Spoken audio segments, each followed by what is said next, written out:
Okay. Jitterbug, yeah, kids one. Yeah, could you see Bob wandering around with like a bright green phone? Yeah. Bluetooth threats are something that we're not seeing nearly as much in North America as I'd like, because it's not getting nearly the attention that it should as it is across the pond. When I was basically this past Christmas, I live in Edmonton, which is home to West Edmonton Mall, one of the world's largest shopping malls. And when you're standing around in that orgy of consumerism, you look around and you realize how many people are carrying, wireless devices, how many, all the stores and everything have wireless. So I decided to see, okay, has anybody learned anything from TJX? Crap load of stores were running WEP. They were running WEP and totally puntable.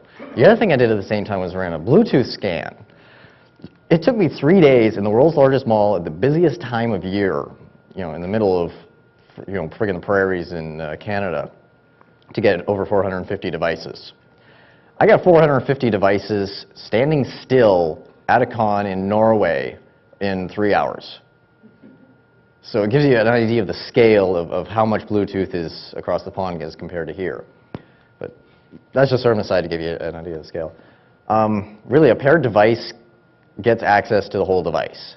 So if I pair my phone and it's got all profiles enabled, and I pair with it with my computer, I get full access to the device. There's no root user, there's no limited users. Sometimes that can happen, but in general, you get access to the whole damn thing. Read, write, SMS messages, phone books. How many of you Bluejack, send messages to random people? One down here. It gets more interesting when you realize I can do AT commands as well on a lot of phones. Maybe not as much in North America, but specifically in Europe, which leads to premium rate calls, which means we can now make Bob call Madame Whipsalot Fun Time Party line on the company dime for 9 hours. Try explaining that one at expense time. This is rather sensationalistic, but sources have reported that Britain is in the grip of a high-tech crime wave, and one of the latest targets is one of our closest friends. Can you all hear it? The mobile phone.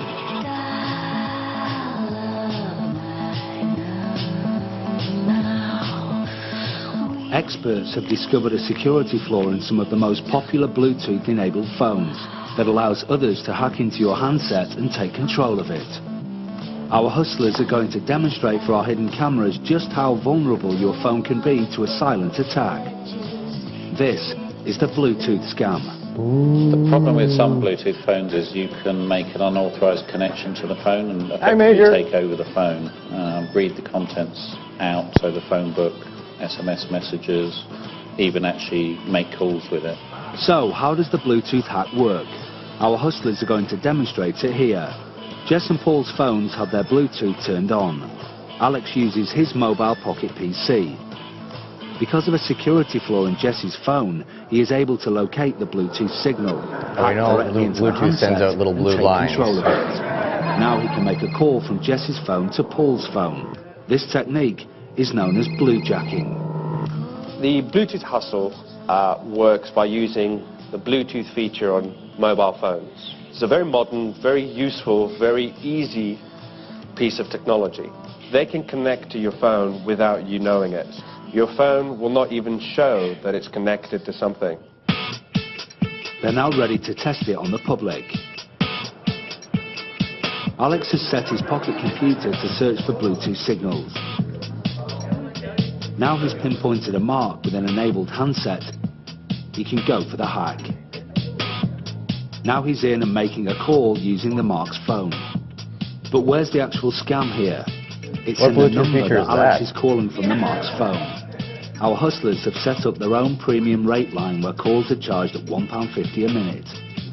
So this guy is having the money taken from his pocket, but he's totally oblivious.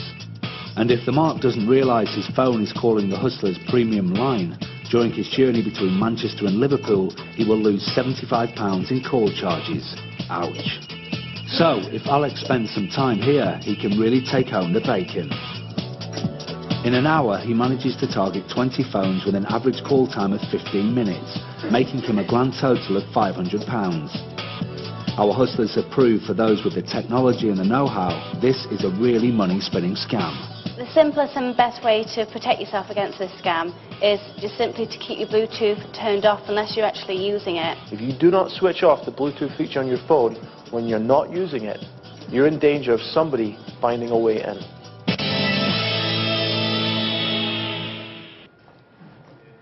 There's lots of seats over here, guys. You don't have to sit on the floor. Yeah. I'm glad. I know the feeling. All right. Basically, as you saw, set up a 1-900 number with some name that somebody's not going to want to ever have seen. Make them, connect to their phone, make AT&T, make them call it. Rather than trying to get money back from the phone company for calling a number, some S&M line or something like that. People are just going to pay it. So I'm really waiting to hear about that coming over on this side of the pond. It should be interesting. But, the headsets invariably, there's no keypad on them. They use the default pin. A lot of car hands-free connection sets use a default pin. I'm sure you've all heard of Car Whisperer. Listening to conversations, like driving down the highway and having some Audi want to connect to me and my laptop while I'm war driving is just freaking me out because I'm going 80 miles an hour here. Why is another car trying to talk to me? This should not be happening.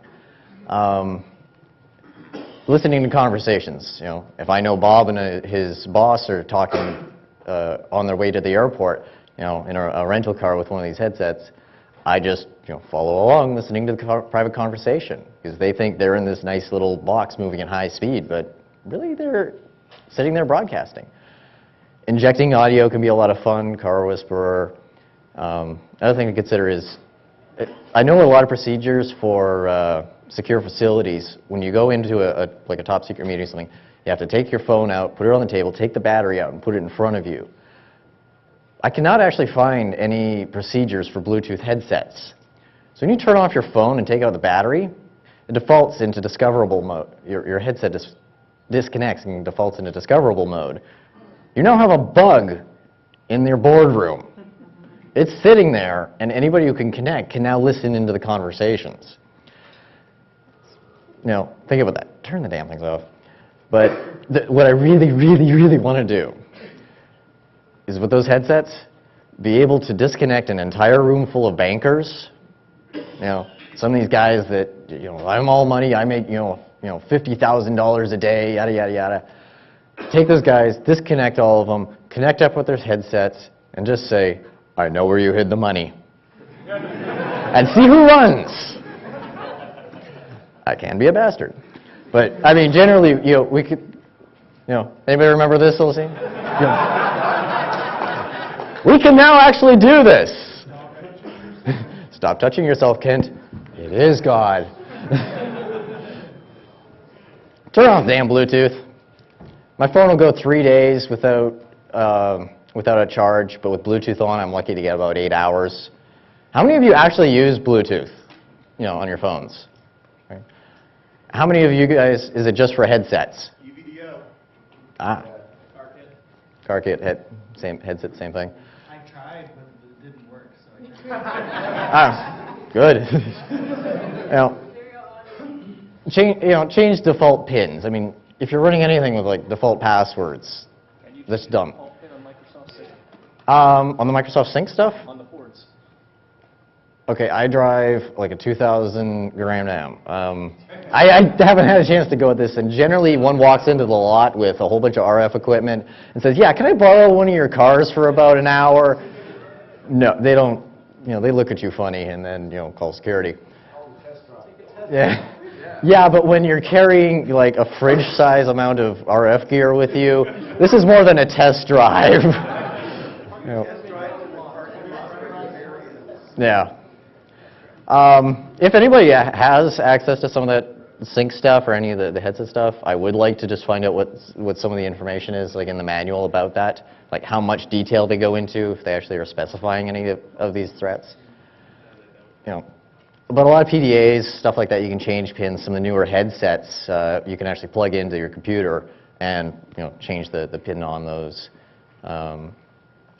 Prompt for pairing, some devices will just take anything that wants to pair with it. This is dumb. You know, again, no authentication. Just turn off the damn headsets when you're not